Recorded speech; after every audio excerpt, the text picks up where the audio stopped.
Praise the Lord. நாள் 25 தியான பகுதி ஆதியாகமம் 49 அதிகாரம் மற்றும் 50 அதிகாரம். 49 அதிகாரத்தை வாசிப்போமானால் அதில் யாக்கோபு தன் குமாரரை அழைத்து கடைசி நாட்களில் உங்களுக்கு நேரிடும் காரியங்களை அறிவிப்பேன், என்னிடத்தில் கூடி வாருங்கள் என்பதாக சொல்லுகிறார். அதாவது கடைசி நாட்களில் தங்கள் பிள்ளைகள் வாழ்க்கையில் நடைபெறுகிற எல்லா சம்பவங்களையும் அறிவிப்பேன் என்பதாக சொல்லுகிறார். யாக்கோபு ஒரு தீர்க்கதரிசி அல்ல, ஆனால் பிள்ளைகளுடைய எதிர்காலங்களில் நடக்கிற காரியங்களை நான் சொல்லுவேன் என்பதாக சொல்லுகிறார். காரணம், நாம் நம்முடைய பிள்ளைகளுடைய வாழ்க்கையில் இப்பொழுது நடைபெறுகிற காரியங்கள், அவர்கள் சந்திக்கிற பிரச்சனைகள், இனியவர்கள் எதிர்காலங்களில் கர்த்தர் அவர்களை கொண்டு என்ன செய்ய போகிற இவை எல்லாவற்றையும் கர்த்தர் நமக்கு நிச்சயமாய் வெளிப்படுத்துவார். நாம் அதற்கென்று தீர்க்க தரிசன வரமும் ஊழிய அழைப்பும் பெற வேண்டும் என்ற அவசியம் இல்லை.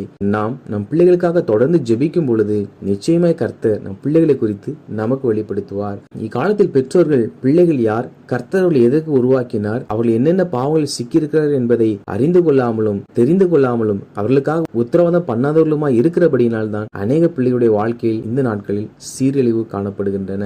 எனவே நாம் நம் பிள்ளைகளை குறித்த தெளிவான வெளிப்பாடு உள்ளவர்களாக காணப்பட வேண்டும். இதில் யாக்கோபு தன் 12 பிள்ளைகளையும் அழைத்து அவர்களுக்கு கடைசி நாட்களில் சம்பவிக்க போகிறவர்களை சொல்லுகிறார். முதல் மகனாகிய ரூபனை குறித்து, அவனே சேஷ்ட புத்திரன், முதற் பிறந்தவனும் மேன்மையானவனும் விசேஷமானவன், ஆனால் அவன் மேன்மையடைய மாட்டான் என்பதாக அவனை குறித்து கர்த்தர் பேசுகிற வார்த்தையை யாக்கோபு சொல்லுகிறார். காரணம் என்னவென்றால், தன் தகப்பனுடைய மறுமனையாட்டியாகிய பில்காலோடே ரூபன் விபச்சாரம் செய்தது நிமித்தமாக அவன் மேன்மையடைய மாட்டான் என்பதாக கர்த்தருடைய வார்த்தை வந்தது. சிமியோனையும் லேவியும் குறித்து, அவர்கள் ரூமனமாய் செயல்படுகிற சகோதரர் என்பதாக கர்த்தர் சொன்னார். அவர்கள் கொடுமையின் கருவியை தன் கரங்களில் வைத்திருப்பதையும் அவர்களுடைய ரகசிய ஆலோசனைக்கு உடன்பட மாட்டேன் என்றும், அவர்கள் சீகேமை கொலை செய்ததையும் அவனுடைய பட்டணத்தை நிர்மூலமாக்கினதையும் இதில் சொல்லி, அவர் அப்படி செய்தது நிமித்தமாக யாக்கோபிலே அவர்கள் பிரியவும் இஸ்ரவேலிலே அவர்கள் சிதறவும் பண்ணுவேன் என்பதாக கர்த்தருடைய வார்த்தை வந்தது. யூதாவை குறித்து, யூதாவை எல்லா சகோதரர்களும் புகழுவார்களாம். யூதா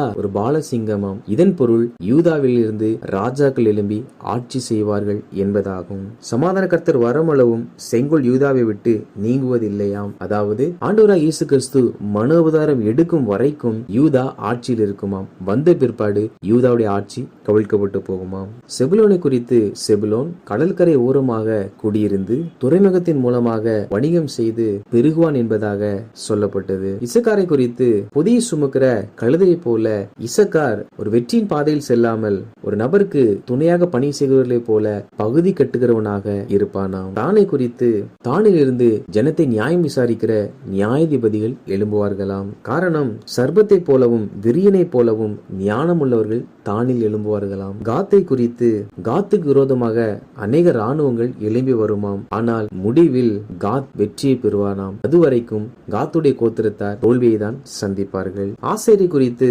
ஆசேருக்கு குளுமையான ஆகாரங்கள் கிடைக்குமாம். ராஜாக்களுக்கு வேண்டியவைகளும் இங்கே விளைவிக்கப்பட்டு கொடுக்கப்படத்தக்கதாக ஆசேர் செழுமையினால் நிரம்பி இருப்பான்.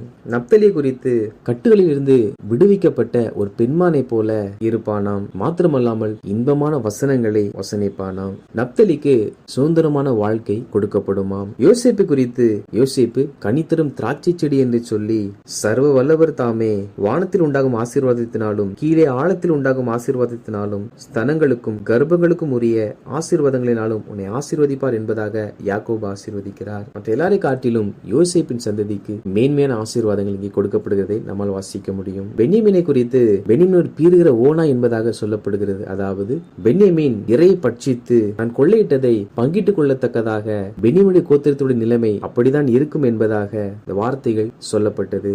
இவர்களே யாக்கோபுடைய 12 பிள்ளைகளும், இவர்களே பிற்காலத்தில் 12 கோத்திரங்களாக மாறினார்கள். இது தீர்க்கதரிசன வார்த்தைகள் எல்லாவற்றையும் சொல்லி யாக்கோபு தன் பிள்ளைகள் ஒவ்வொருவரையும் ஆசீர்வதிக்கிறார். இதற்கு பிற்பாடு அவர் அவர்களை நோக்கி, நான் மரித்து போனால் என்னை எகிப்தில் அடக்கம் பண்ணாமல் ஏத்தியரான எப்ரோனின் நிலத்தில் உள்ள மக்பேலா எனப்பட்ட குகையில் என்னை அடக்கம் பண்ணுங்கள். அங்கே ஆபிரகாம் சாராலும் ஈசாக்கு ரெபெக்காலும் அடக்கம் பண்ணப்பட்டார்கள். லேயாலையும் நான் அங்கே அடக்கம் பண்ணினேன். என்னை மரித்த பிற்பாடு அங்கே அடக்கம் பண்ணுங்கள் என்பதாக சொல்லுகிறார். இப்படி யாக்கோபு தன் பிள்ளைகளுக்கு கட்டளையிட்டு முடித்த பிற்பாடு மரித்து போனார். 50 அதிகாரத்தை வாசிப்போமானால் அதில் யோசேப்பு தன் தகப்பனுக்காக அழுது பிற்பாடு தன்னிடத்தில் பணி செய்கிற வைத்தியர்களை அழைத்து தன் தகப்பனுக்கு சுகந்த வர்க்கம் இடும்படி கட்டளையிடுகிறார். எகிப்தின் வழக்கத்தின்படி அப்படி மரித்த மனிதர்களில் குறிப்பாக அவர்கள் பெரிய அந்தஸ்தில் இருப்பார்கள் என்றால் அவர்களுக்கு சுகந்த வர்க்கம் இடுவார்கள். யாக்கோபுக்கு சுகந்த வர்க்கம் இட கிட்டத்தட்ட 40 நாள் சென்றது. அப்படியே யாக்கோபு எகிப்திலே சுகந்த வர்க்கம் இடப்பட்டார். யாக்கோபுக்காக